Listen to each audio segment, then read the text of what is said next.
Hello, my name is Dr. Tyesha Younger, and the title of my research is Oral Facial Changes in Sickle Cell Anemia, a literature review. This was done in collaboration with Dr. Joseph Cheever at Roseman University. Sickle cell disease refers to a collection of genetically transmitted hematological disorders that are characterized by a point mutation of the hemoglobin chain.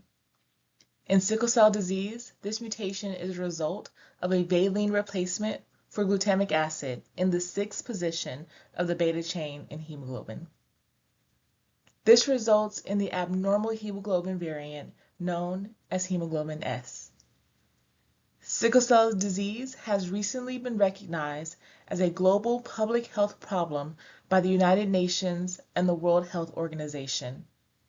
It affects approximately 100,000 people in the United States and is considered the most prevalent inherited disease in Brazil, and worldwide affects millions of people. It is particularly common among those whose ancestors come from parts of the world where malaria is or was common.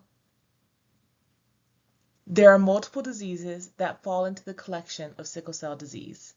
These include sickle cell trait, sickle beta thalassemia, and sickle cell anemia. Of these, the most prevalent and typically most severe is sickle cell anemia. Sickle cell anemia can be diagnosed as early as the 16th week of gestation, with clinical manifestations usually noted between 6 months to 3 years of age. This delay in the appearance of symptoms is due to the protective effect of the fetal hemoglobin present at birth, but that gradually decreases each week postpartum and is then replaced by the aforementioned hemoglobin S. In sickle cell anemia, the point mutation results in a low concentration of oxygen in the red blood cells and the morphology of the red blood cells being changed from the typical biconcave discoid shape into the namesake sickle shape. These changes result in blood that is viscous in nature instead of liquid, and lifespan of sickling red blood cells reduces from 120 days to approximately just 20 days. Since red blood cells need to be constantly produced due to the short lifespan, sickle cell anemia patients commonly suffer from hyperplasia and compensatory expansion of bone marrow. This expansion may result in bone changes, including possible changes of the orofacial bone structures. The objective of this literature review was to determine if there are changes in the orofacial characteristics of those with sickle cell anemia. A comprehensive literature search was conducted across various electronic databases.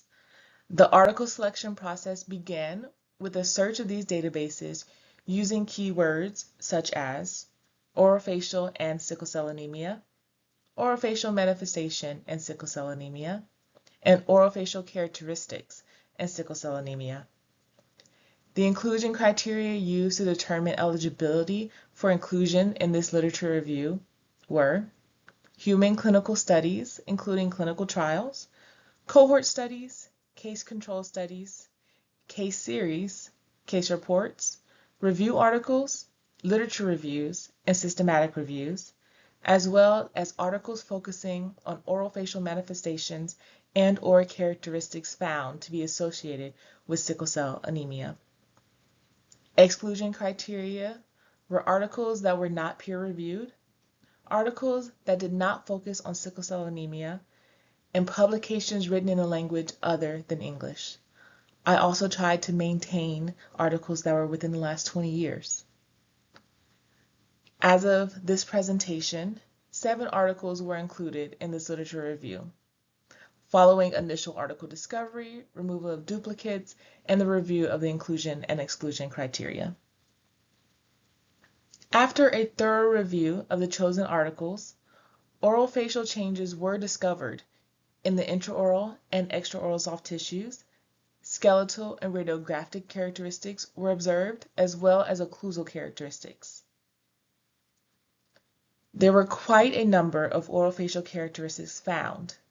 The most common orofacial manifestations of sickle cell anemia discovered in this literature review were pallor of the oral mucosa, jaundice of the oral mucosa, atrophy of tongue papillae, mental nerve neuropathy, and orofacial pain, as well as a decrease in bone radiodensities, ladder-shaped trabecular bone, loss of bone trabeculae, distended medullary spaces, formation of large bone marrow spaces.